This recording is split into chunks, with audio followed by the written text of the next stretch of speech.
And welcome in to Fourth Down in the Steel City, short week edition. Time to build the game plan and tell you how we think the Steelers should handle the Tennessee Titans and how we think the Titans may decide to attack the Pittsburgh Steelers. A lot to get into. Some guys playing who we didn't expect to be playing. Some other guys still not ready to go yet. One guy making a surprise return. A little earlier maybe than some of us thought.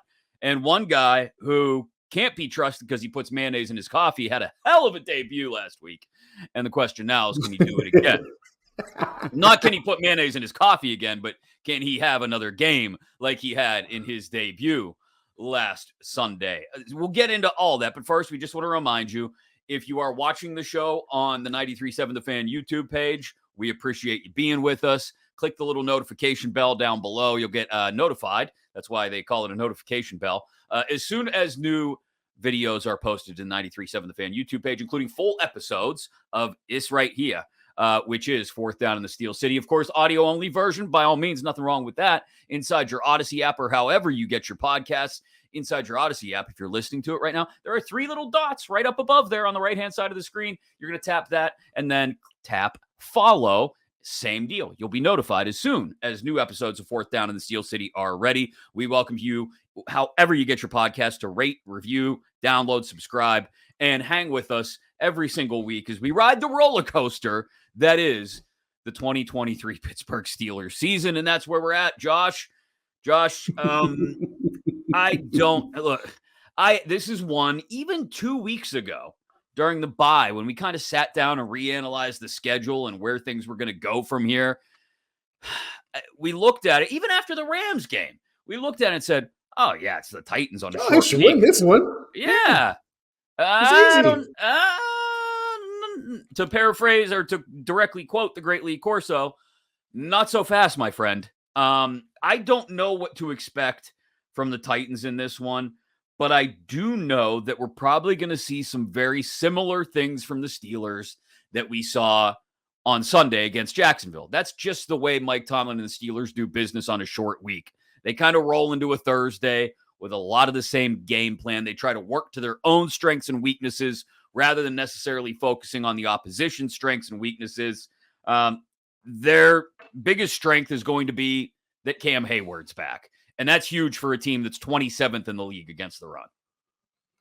That's probably one of the bigger things they've got going on defense, considering the fact that they don't have Minkah Fitzpatrick. Mm-hmm. So as far as the big guys we identify on this defense, it's always been the same three guys pretty much since 2019. Minkah Fitzpatrick, Cam Hayward, and TJ Watt. So you lose Minkah Fitzpatrick, but you get Cam Hayward back. So you take that deal if you're the Steelers as far as getting one of your three big names back. Now, does having Cam Hayward back help you out as much as having Minkah Fitzpatrick helped you out before? That's what we're going to find out. Because if you ask me right now, based on what we saw in that second half against Jacksonville, I think you'd probably, if you had to pick between which one you would probably need more, it might be Minkah Fitzpatrick. But at the same time, you mentioned the run defense, in which case you kind of need you might need Cam Hayward more, considering the fact that they got a really good two-headed running back game coming in with Tennessee. So there's that too. That's what I was going to say, is that if there's a week where I think if you have to trade off, getting Cam Hayward back for the absence of Minkah Fitzpatrick, it's this week because of the strength in the run game for Tennessee. We all know what Derrick Henry's capable of. But to your point, Tyjae Spears has been a huge compliment to him. He's averaging something sick. I want to say it's like 6 yards a carry. It may be even more than that. Like I don't have the number. 5.8. Yeah. There you go. So he's averaging. Yeah, plus, good. he's quicker, at least more explosive, I think, off the blocks than Derrick Henry. Derrick Henry starts to churn and gets a full head of steam going. That's when you want to get out of the way of the cement truck as it rolls downhill. Tyjae Spears is the Ferrari that's going to zip in and out of all the lanes of traffic to get around everything. So really a thunder and a lightning kind of compliment here. Spears does a great job catching balls out of the backfield. He's already ranked as one of the best pass blockers in the league, according to PFF. I know PFF, take it with a grain of salt and how you want to take it, but as compared to other running backs, he's ranking well as a pass blocker. So he's doing all the little things that you need your complementary back to do.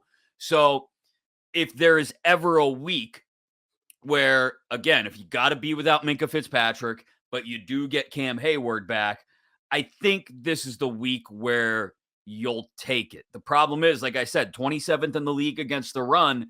The Steelers have not shown a great propensity for shutting down big-time running backs yet this year. And it does not help. And I'm glad you pointed out everything with Tyjae Spears, because I got to see him play a little bit last year. Remember, he comes out of Tulane. Mm-hmm. And I don't think a lot of people, if you're not a really diehard college football person, you might not have known a lot about Tyjae Spears. But he came out of Tulane. And this was a Tulane team that went to a bowl game against USC last year.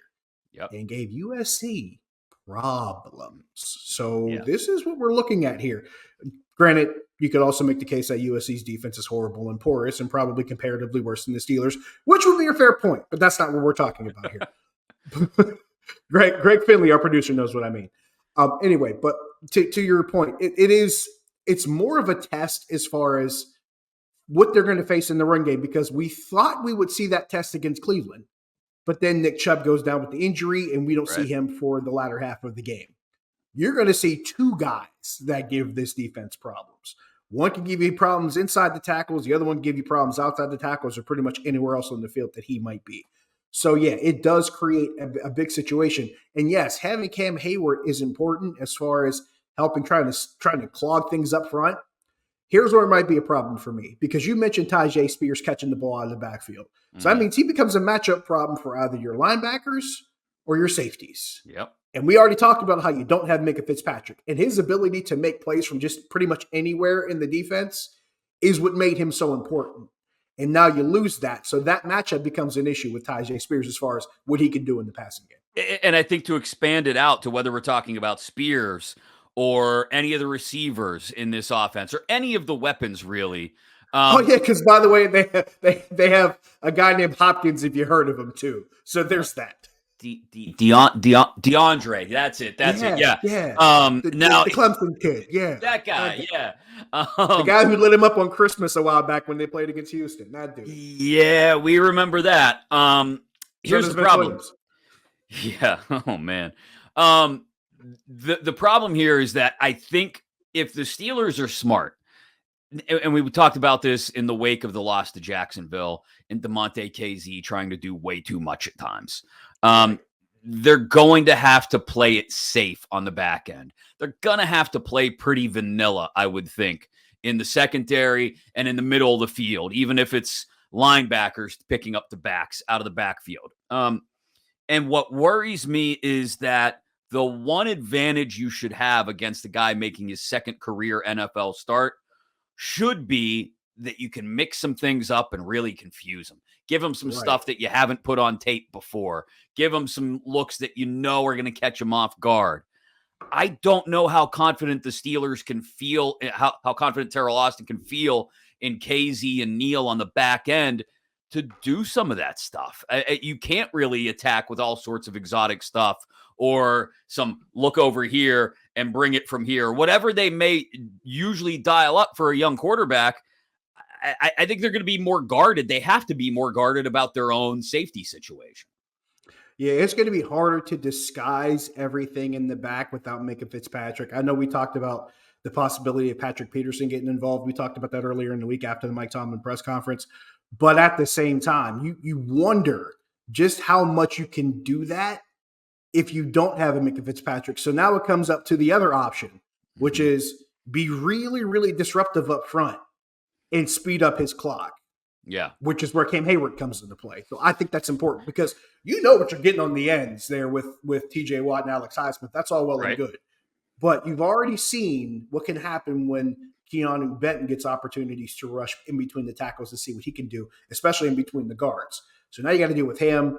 And by the way, Cam Hayward's been doing that for a decade plus? Yeah. He's pretty good at that too. So now you have a situation where the Steelers are probably not at the ideal, but a lot closer to it, where they could send 4 guys and maybe 4 guys can get home to where you can drop 7 guys back and have more depth in coverage even without a Minka Fitzpatrick, maybe the number of bodies might necessarily supersede the quality of who those bodies are if you can get 4 men rushing consistently with Cam Hayward in front. Yeah, I will say this is a huge opportunity with Hayward, not just with Hayward back. And one thing that I think that we need to consider is that he may not play a full complement of snaps. Like That's they're going also true. Yeah. they're going to ease him back in, I would think. But this is a huge opportunity for the guys who have done some things up front. Larry Ogunjobi has been key.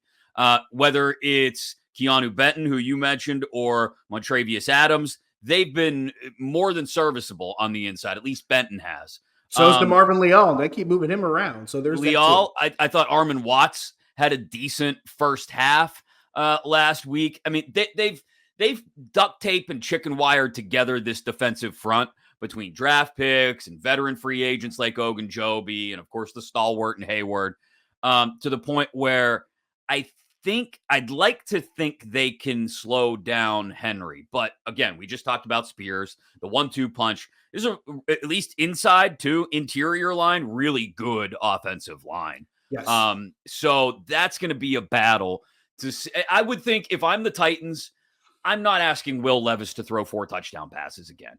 Now, I look at this thing and I say, well, the Steelers are 27th in the league against the run. Cam Hayward or no Cam Hayward, it's his first week back. It's a short week for them. They're probably a little beaten up, battered, and bruised on that side of the ball.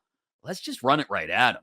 Like, we're tired too, and we're beat up too, but we've got a quality interior line. Let's attack them inside with Derrick Henry. Let's change of pace, with Spears on the outside, and let's shorten this game, because not that we're afraid of the Steelers' offense, but we have a young quarterback as well who we don't want to put in position to make mistakes. Let's shorten the game and take those opportunities for mistakes away. And let's be honest, the fewer opportunities Watt and Highsmith have to make plays, or even Porter on the outside, the better. So let's shorten the game and let's see if we can't win this thing with our run game, 17-10. Yeah, tip of the spear, I guess, is the term you can use, pun or no pun intended. It works either way. But if you're in Tennessee's position, that's kind of how you have to look at it. And what's one of the things that we always talk about when we talk about having a solid run game? Not only the fact that it helps you during cold weather months, which, by the way, it's going to be a little bit colder come Thursday night as well. So there's that. But also, running the ball is portable. Running the ball, you can do it at home. You can do it on the road. You can do it on the moon if you got the right anti-gravity suit and your boots are going well enough. You can run the ball pretty much anywhere.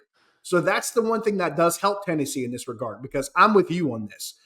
I don't like the thought of Tennessee, at least for their sake, trying to get really exotic and try to spread it out and throw it all over the place. Yes, I know they have DeAndre Hopkins. I know he's pretty good, and that's fine, but you don't need to go too crazy with it. You can still also pack it in a bit. You can run the ball. You can do a little play action. They've got a pretty good tight end too, Okonkwo, who catch the ball. So you have that going for you. You have a lot of different things you can do if you're this offense that doesn't have to involve, Will Levis throwing the ball 30 to 40 times a game. You can still throw it 20 to 25 times a game with a balanced running attack. And if you're running the ball well, it still opens up opportunities to take deep shots for Will Levis. So one thing could easily help you transition into the other, especially if they get Henry and or Spears going early in this game.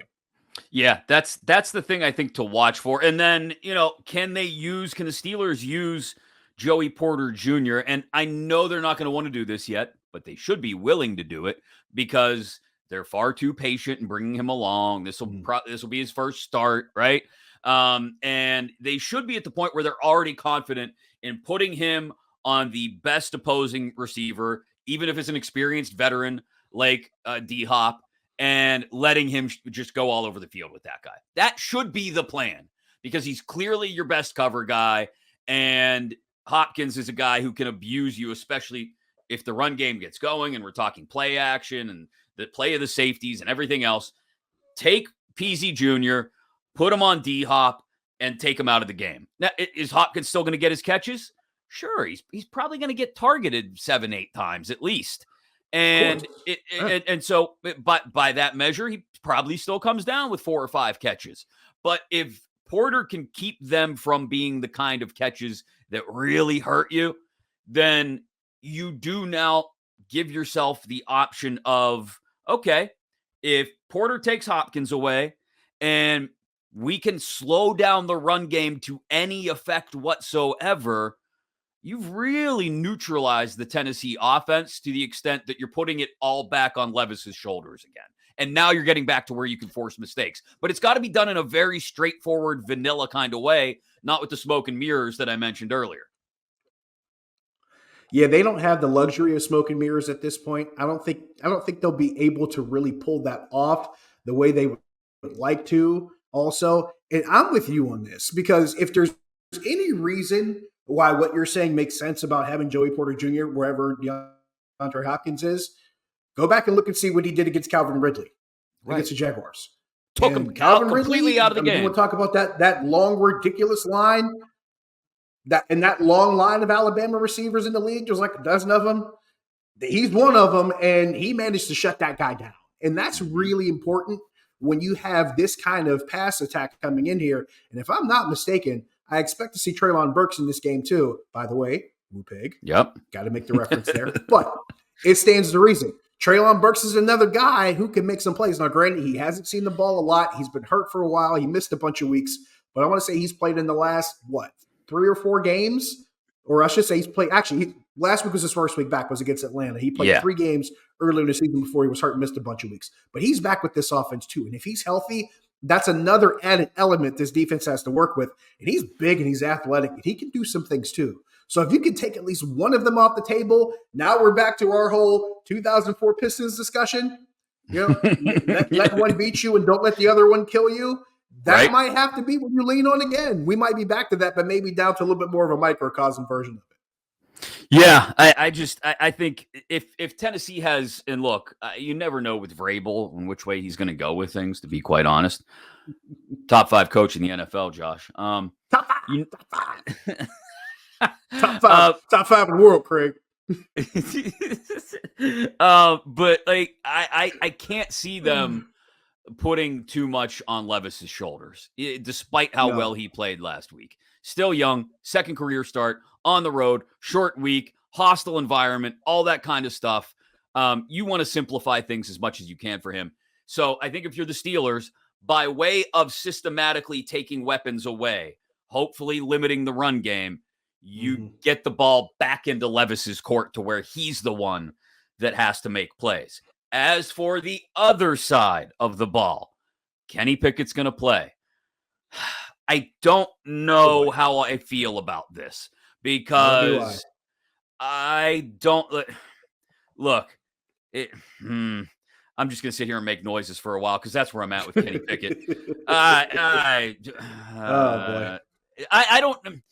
don't like the idea. I never like the idea of him playing hurt, not because I'm worried about him getting further injured or exacerbating things, because we saw how poorly he plays when he is rushed and hurried and anxious. And if you've got jacked up ribs and there is any semblance of a pass rush, I don't care if you got 3 flak jackets on, if you can't fully torque and extend the way you need to get the ball downfield to guys like George Pickens, and B, are also so worried about getting hit. I don't care how many shots you take and how numb you are. You know, the more hits you take, eventually you're going to feel it. Maybe not right then in the moment because of the adrenaline and the shots, but you know the next morning you're going to wake up and your chest is going to be black and blue. Look, I watched enough of my man Captain Kirk last year on that QB show on Netflix, which, by the way, now I don't like the fact that we have to get our own account. Sorry, Netflix. I'm just being real with it. You took away our Netflix sharing with my niece, and I'm not happy about it. Anyway. No. They're cracking down. They're checking households. Yeah, they're checking IPs. Anyway, way off on a tangent. I saw enough of Kirk Cousins last year playing with busted ribs that if it hampers a guy like that who had his best season of his career last year, it's going to hamper Kenny Pickett. The first shot he takes, he's going to get the happy feet. I'm really worried. Which he already had, by the way. Yeah. And so I'm really worried about the impact on Kenny Pickett's decision-making process with this injury being at play. Yeah, there's a lot that's going to be complicated with this, not only from Kenny Pickett's point of view, but also from the offensive line's point of view. Because where do you go from here? I mean, we saw, if you saw some of the tape from the offensive line from that Jacksonville game, you got to be confused about what happens with this group. Who's the best five that you put out here? What's the best group that you could have that might work? And more importantly, do you trust them all? Because you got a handful of guys that can get after the quarterback. And Harold Landry is one of those guys who's had that reputation for a while. I'm pretty sure I expect to see him in this game. And he was one of the guys that the Steelers actually looked at coming out in the draft, too. So that actually sticks out as well. But you got a handful of guys in this defense. They may not have huge numbers, but they are capable of getting after your quarterback. And it's not like they're, just some run-of-the-mill defense. I mean, they've had some things going for them, and that's despite the fact that they traded Kevin Byard, their best safety. But there still creates a problem that's enough for this group to be worried about what can happen with Kenny Pickett. And you mentioned the injury and how that's a problem. So, yeah, now you have the situation where you have a quarterback that's hurt. You have an offensive line that was not necessarily 5-star quality, maybe not even 3-star quality their last time out on the field. And it's starting to make people a little bit more anxious. And this is the first time in a while where the anxiety going into the game about an offense is not specifically and not solely with the offensive coordinator. That's what tells you that things maybe aren't going as great as you would anticipate. And that's not what you wanted from this team that we're going to bring this up again, did some overhauling of its offensive line in the offseason, or at least presumably. And now we're seeing a lot of the same from last year, especially pre-bye last year. So, yeah, and it makes the run game completely non-existent, which is the shame of things, because if we're just looking to get a little bit of balance here, just a little bit of balance, like I've kind of written off the idea of Najee Harris going off for 100-yard games. Sorry, I'm there with it. Like, this run game is not going to produce behind this line. And so it puts way too much on Pickett. We talked about the anxiousness, the happy feet, how much that's going to be exacerbated by the rib injury. And oh, by the way, they've got a corner over there in Sean Murphy-Bunting who can take away one of your top two targets. Murphy-Bunting can take away Pickens if they ask him to. He can take away DJ if that's what they want to do. I imagine that much like Jacksonville did last week and other teams have tried to do this year, they will take away Pickens. And they'll say, fine, if you want to try and beat us with Deontay Johnson 8 yards at a time, be our guest. And that, again, while Pickett is comfortable looking for Deontay Johnson, we've seen how tenuous that connection is, whether it's a bad throw by Pickett or a lack of securing the ball by Johnson. And there's no other target out there right now that I see Pickett feeling supremely confident in or comfortable with if Pickens is taken away and Deontay Johnson is either dropping the ball or the ball isn't on target. This would have been a wonderful, wonderful game to have a Pat Freiermuth available and healthy. This is a game where a guy like that kind of helps you out a lot more, because if nothing else, he forces a defense to pay attention to the middle of the field. So when you don't have that guy, it makes it a little bit harder. Not that I don't have any kind of faith in Connor Hayward, but Connor Hayward doesn't do all the things Pat Freiermuth does. And that's what makes it complicated. And I'm with you on this. They're going to force the Steelers to pick their poison as far as who they're going to be able to throw to and who's going to be the guy that's running around. The thing that worries me is if Kenny Pickett doesn't have time enough to figure out which poison he wants to pick from, it makes it 10 times harder. And that's not something they can afford at the moment. Well, we saw it in the goal line play, the pass that was behind Deontay Johnson. Yep. That's been dissected 6 ways to Sunday since last Sunday. And, it doesn't take watching it more than twice from the end zone angle to see that everything was set up. The play call was perfect from Canada. The route was perfect from Johnson. And he got the perfect read, Pickett did, from the safety, and was still late with the ball, which caused Johnson to slip and fall as he reached back for it. At first blush, I didn't have many problems with Kenny Pickett's performance last week until he went out. But you go back and watch the tape again, and there's that throw. There's a couple others that are a little off target. And it would be nice, to your point, to have a big, forgiving target in the middle of the field. Freiermuth's out, and yet somehow we're seeing Darnell Washington only get 10 snaps a game. Like, I you know, there was a certain amount of humor in it back in the summer when we were joking around a bunch about like Darnell Washington and how effective he was going to be. And, we were all excited about it, Bulldog and all. But like now it's getting to the point where, no, we weren't kidding. Like we were having fun with it, but we weren't kidding. This dude is a weapon. If you watch 5 minutes of Georgia football last year, you know what he's capable of. He's not just a blocking tight end. This is approaching coaching malpractice to not have this dude in there running tight end one while Pat Freiermuth is out. I don't understand the infatuation with Rodney Williams and Connor Hayward. Hayward's nice and all. That's great. A gimmick here and there. Williams is a practice squad guy. Darnell Washington is a stud. And the fact that they're not using him in all situations, run or pass, is confounding to me, Josh. You know who we are right now? We're Fred Gwynn and My Cousin Vinny. We're the judge and My Cousin Vinny, and the Steelers offensive coaching staff is just like, wait, you were serious about that? That's them right now. Because we're sitting there going, Darnell Washington, and the Steelers like, oh, you were serious about that? Yeah, we were serious. Kind of want to see that guy. He also kind of helps you in the run game too. Don't just bring him out when you need to run, and don't just bring him out as an extra guy on the line. Bring him out because he helps you anytime he's in the game, and he can help you in the red zone. He can help you in short yardage. There's a bunch of different things that he does that your offense just happens to need. So let him fill them. I don't think that's too crazy of a request. No, we saw it in the preseason. We saw it at camp. We saw that the two Utes, Broderick Jones and Darnell Washington, are ready. I'm sorry, did you just say the two Utes? Yes, the two Utes, not Utah Utes, the Bulldogs, the Utes. They are ready. I'm sorry, Your Honor. Utes. Yeah, but, it's getting to the point where it's like, it hasn't reached Matt Canada level of overkill, but we're getting there. I think we're getting there. I think people were there with Broderick Jones already. But I think you and I are getting there with Darnell Washington. We keep asking ourselves, what is going on right now? Why aren't we seeing this?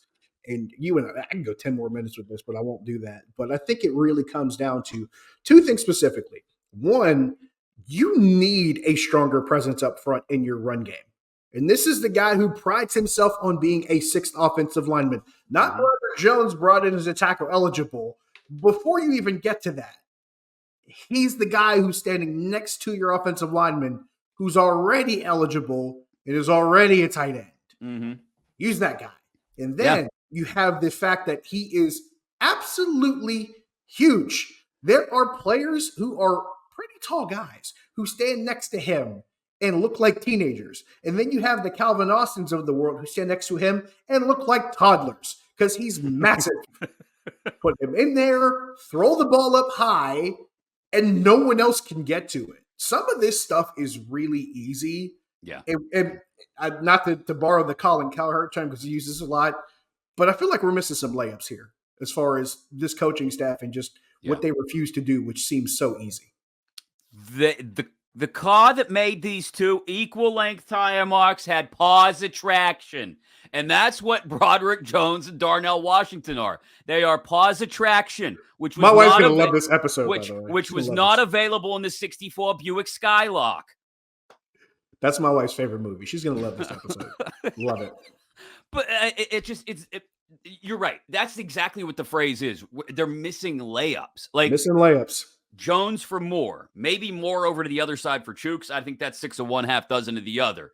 Washington, while Freiermuth is out. And other than that, I mean, we can go back to all the same complaints about Matt Canada. I think that's actually fallen down the list of priorities. You saw this offense move the ball a little bit. And look, again, the bar is so exceedingly low that we get excited about first downs. It's they gained the yard in Little Giants. We understand that part. We get it. but still. They put together a couple 8, 9, 10 play drives last week. Now, the rest were all 3 and outs, but they put together a couple drives that showed you the sequencing, I think, is starting to come together from Canada. Now, the question is... We saw that start to happen with the Rams. That's when it really started to really congeal. Now, are they necessarily, you can't overhaul the route concepts at this No. point in the season. Are they layered enough, or is it kind of simplistic? It's kind of simplistic at times, but there's enough in there that if these guys just execute, they can beat a Tennessee Titans. They can. And I just think it's unfortunately going to come down once again, Josh, to the defense having to make an enormous play again for them to steal one, like a TJ Watt interception on the first play of the second half, or an Alex Highsmith scoop and score, or a Joey Porter red zone interception. They're going to have one of those kind of plays, at least one, if not a couple, to win this game. I think it's eminently possible and doable against a rookie quarterback making just his second start, who's probably, judging by what I can tell of Will Levis, his head's probably about 4 sizes too big right now because of the way he played in his debut. Mayonnaise in your coffee, fool. But like, I think they've got the opportunity to do that. I think they can win on Thursday night. They're just going to have to get at least one of those big plays on defense. And it also, I'm glad you brought up the point about a rookie quarterback making his second start. And shout out to Dale Wally, longtime Steelers beat reporter, who mentioned this. Over the past 20 seasons, rookie quarterbacks are 1-15 against the Steelers in Pittsburgh, and that's 0-5 in primetime games. Ooh. So the numbers are in this team's favor. And if there's a time to start, trying to keep it up with the trends, now's one of those times. And we've seen this defense over the years give rookie quarterbacks the blues. This is one of those times where you want to give a rookie quarterback the blues and make it as hard as possible for him to get going. Well, yeah, and I don't want to I don't want to get too esoteric or too fanboyish or both at the same time here, but like prime times at Heinz Field, I'm never going to call it Acrisure, they've got a little bit of something to them. Sure, or they've in lost mystique in a weird sort of way. Yeah, and so look, I get it. Will Levis is a supremely confident young dude. I would be too if I threw 4 touchdown passes in my NFL debut. But there is something about walking into that place with the chewed up grass outside the numbers, with the steel curtain numbers up there on the rotunda, with the towels twirling around, and then it's a close game, and we get to the fourth quarter, and Renegade hits, and the place is going nuts, and TJ's out there urging the crowd on. Like, I don't care how good you were in college or where you played, and you only played at Kentucky, and that's James Franklin's fault. But here nor there, that's a separate conversation. You you haven't been in this environment quite yet. And so I do think there's something to that. And those numbers that you got from Dale point that out. Like, if he wins tomorrow night in primetime in Pittsburgh, it will be the first rookie quarterback to do so. And again, Levis may have had a great debut, but I don't think he's that good. So that does play into this. And that's not counting the fact that this defense might have a little bit of a shot in its arm in the first quarter, because you're getting the captain back after 6 games being out. You get Cam Hayward back on the field, especially if the defense is on the field first. I'm going to take a wild guess that the defense is going to be introduced before this game. Now, when they introduce the starters, they're going to introduce the defense. And you know who the next to last name is. Actually, it might be the last name called since he's been gone for 6 games. They might flip him to TJ around. And TJ, I don't think TJ will care. But I think we'll see Cam Hayward being that last name out there in true Sid and Gino fashion, those last 2 names. Yep. But I think you will see Cam Hayward as that last name introduced, and he will come out there, and I think people will be ready to go. So if that defense is the first unit out with Cam Hayward back on the field, I think they'll be a little bit more jazzed up and even more motivated to make it hard for Will Levis too. If they make a play on the first drive against Levis, it really is going to, and look, a lot of it then flows from what do they do if there's a turnover on that, that big play. But even what side of the field it's on, because that matters too. But like, it does. even if it's just a big third down sack, right? Like it doesn't have to be a strip sack. It doesn't have to be a pick.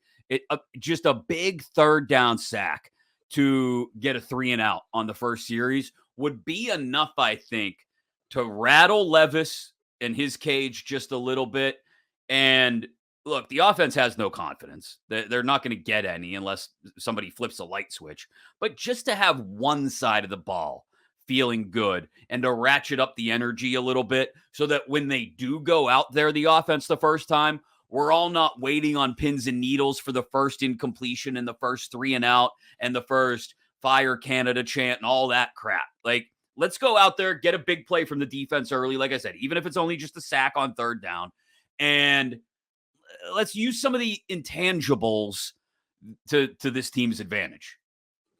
It's going to be necessary. It's not even ideal. It's not something you hope for.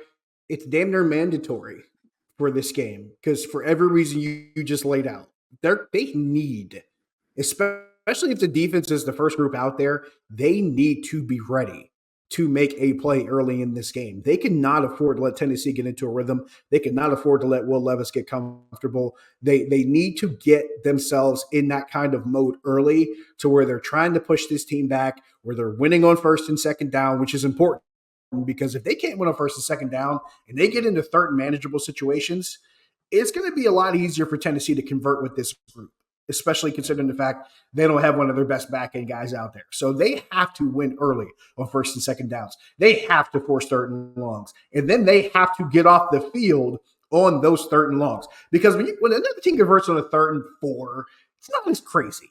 When you can't stop a 3rd and 17, that's deflating. And now you got to stay on for 3 more downs after that. And you got to hope you stop them again after 3 downs after you failed to do it the first time around. You can't afford to let that happen because we've seen the domino effect for this defense.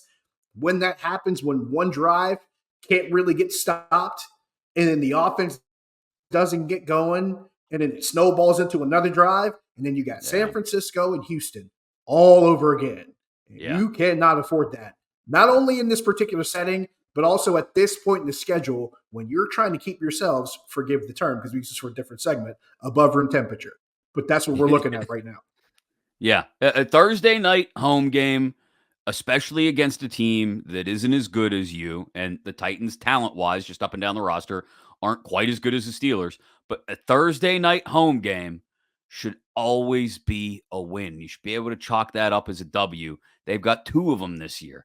If you lose this one, especially on the heels of losing to Jacksonville, and then who knows where it goes from here, yeah, you're in a bad way, especially if it involves Levis playing anything like he did last week and lighting up the Steelers safeties. We'll see how it goes Thursday night. And then, my friends, we will have a live post-game edition Thursday night of 4th Down in the Steel City right here if you're watching on the 93.7 The Fan YouTube page. That's where you'll go to get. It'll be available as a podcast later inside your Odyssey app. No worries. But if you want to join us live post-game on the 93.7 The Fan YouTube page Thursday night, we will be here breaking it all down.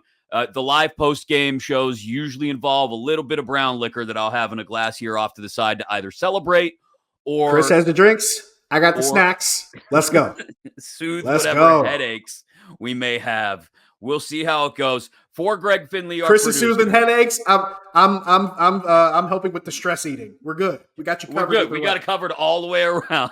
For Josh Taylor, let's hope we got good stuff to talk about Thursday night after the game. We will talk to you then right here on 4th Down in the Steel City.